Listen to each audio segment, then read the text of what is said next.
Je m'appelle Alexis Comry, j'ai fait des études en art appliqué, en art plastique. J'ai fait une année de fac d'art plastique à Paris. Et en fait, tous les jours, je passais devant un atelier qui s'appelle les cartonistes associés, qui propose des ateliers de cartonistes. Et du coup, ça m'a un peu interloqué, je me suis posé la question de savoir ce que c'était. Et après cette année de fac d'art plastique, j'ai fait 2 années dans une école d'art appliqué. Et la 2e année, je l'ai fait en alternance dans une cartonnerie. Et du coup, là, j'ai pris goût au carton. Et en fait, je me suis dit, pourquoi pas essayer justement cet atelier de cartoniste à Paris.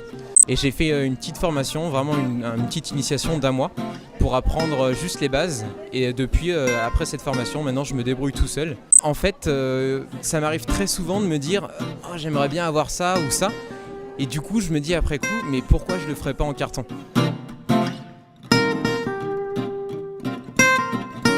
Le carton tient sa solidité à partir du moment où on respecte un sens. Ce qu'on appelle la cannelure, c'est les ondulations qui sont sur la tranche. Quand on met la cannelure vers le ciel, vers le haut, et ben tout de suite le carton est très rigide et on a beaucoup de mal à le plier.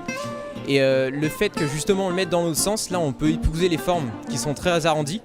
Et voilà, à partir du moment où on respecte ces règles, le carton tient toute sa forme, enfin toute sa solidité. Et c'est à partir de ce moment-là qu'on peut faire des choses vraiment costauds.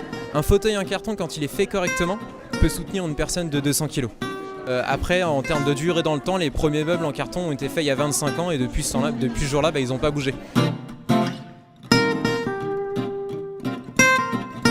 Là où c'est intéressant, on arrive sur le fait que ce soit un meuble fait sur mesure, parce que vraiment je m'adapte aux dimensions de la personne. Et du coup, c'est plus important parce qu'un meuble sur mesure en bois, tout de suite la matière première est beaucoup plus chère et du coup forcément les coûts sont plus élevés. Après, c'est sûr que les meubles en carton sont plus chers que les meubles Ikea. Par rapport à un meuble sur mesure en bois, là, les coûts sont beaucoup plus bas.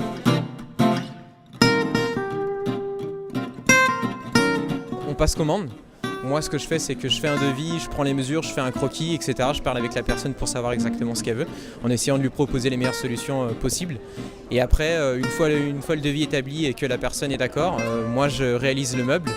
J'estime à peu près le temps de travail et après, une fois que le meuble est fini, je me débrouille avec le client pour lui livrer si c'est pas trop loin de chez moi, ou on trouve une solution pour qu'il puisse l'avoir dans les meilleurs délais. Ce que j'aime beaucoup, c'est quitte à m'arracher les cheveux, c'est trouver une solution pour vraiment rendre service aux clients qui souhaitent un meuble. Et du coup, c'est vraiment des questions, parfois il y a des grosses problématiques. J'essaye de trouver des solutions, quitte à ce que ce soit des projets vraiment volumineux.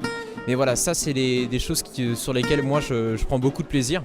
Et c'est les meubles que j'aime bien construire parce que vraiment il y a vraiment un défi, un vrai challenge. Et c'est sur des meubles comme ça où je m'amuse beaucoup personnellement.